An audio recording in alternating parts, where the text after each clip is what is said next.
ఓం అస్మద్గురుభ్యో నమః. పూర్వం నుగరాజు అనే పాలకుడు ఉండేవాడు. అతను ఓ నిరుపేద పండితుడికి గోదానం చేశాడు. కొద్ది రోజుల తర్వాత మేతకు వెళ్ళిన ఆవు మందలో నుంచి తప్పించుకుని నుగరాజు గో సంపదలో కలిసిపోయింది. ఆ విషయం తెలియని రాజు అదే గోవును మరొకరికి దానం చేశాడు. తప్పిపోయిన ఆవు కోసం పండితుడు చుట్టుపక్కల పల్లెలను వెతికాడు. మొత్తానికి ఒక పూజారి పశువుల పాకలో కనిపించింది. ఆ దేను నుగరాజు తనకు దానంగా ఇచ్చాడని పండితుడు కాదు అని తనకే దానం చేసిన పూజారి గొడవపడ్డాడు. ప్రభువుల సమక్షంలో సమస్యను పరిష్కరించుకుందామని రాజధానికి వెళ్ళాడు. ఎంత ప్రయత్నించినా ఎంతకాలం గడిచినా రాజు దర్శనం లభించలేదు.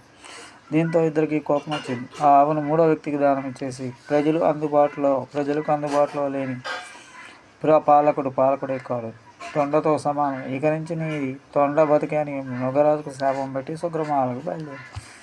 ఎన్ని రాజకార్యాలున్నా ప్రభు అనేవాడు ప్రజలకు చేరువలో ఉండాలి. కాబట్టి తన కోసం ఎవరొచ్చినా వెంటనే అనుమతించమని చెబుతూ రాముడు లక్ష్మణునికి ఈ కథ వినిపించాడు. రామాయణంలోని ఉత్తరాఖండ్లో కనిపిస్తుంది ఉదంతం.